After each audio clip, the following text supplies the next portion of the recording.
Physical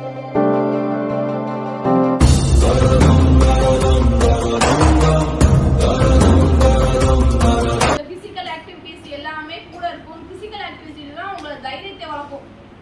ஆனா படிப்பு மட்டும்தான் உங்களை மேல மேல தூக்கிட்டு வரும். சரிங்களா? நீங்க எந்த இடத்துல நம்மளால முடியலன்னு விட்டு நிக்கிறீங்களோ அந்த இடத்துல அந்த படிப்பு வந்து ஹெல்ப் பண்ணும். ஒழுக்கமா இருக்கணும். படிப்புங்கிறது ஒழுக்கம் இருந்துச்சுன்னா படிப்பு ஆட்டோமேட்டிக்கா வந்துடும்.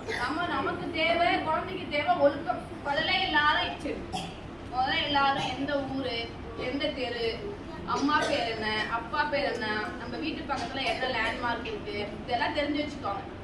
குழந்தைங்க சொல்றத பேரண்ட்ஸ் வாங்கறதே இல்ல.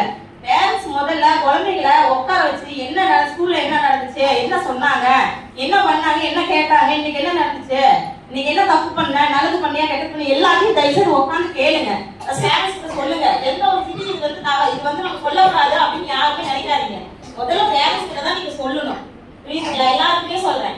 பசங்களுமே சரி, பெண்களுமே சரி, முதல்ல போய் பேரண்ட்ஸ் சொல்லுங்க. பெரியவங்களையும் பெற்றவங்களையும் ஆசிரியர்களையும் மரியாதையா நடத்தணும். அப்பதான் நம்ம வாழ்க்கையில முன்னேற முடியும். அக்காத்து தற்கொண்டார் பேணி தகைச்சான்ற சொற்காத்து சோர்விலான் பெண். இறைவனின் படைப்புகள் யாவுமே பெண்களாகவே பார்க்கின்றன. அதனாலதான் நாடை தாய்நாடு என்கிறோம்.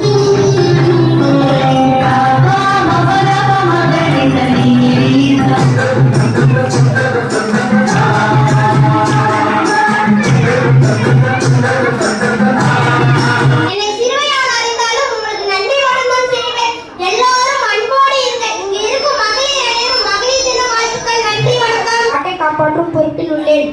தற்போது லீவில் வந்தேன். மகளிர் அனைவருக்கும் என் மகளிர் தின நல்வாழ்த்துக்கள். ஜெய் ஹிந்த்.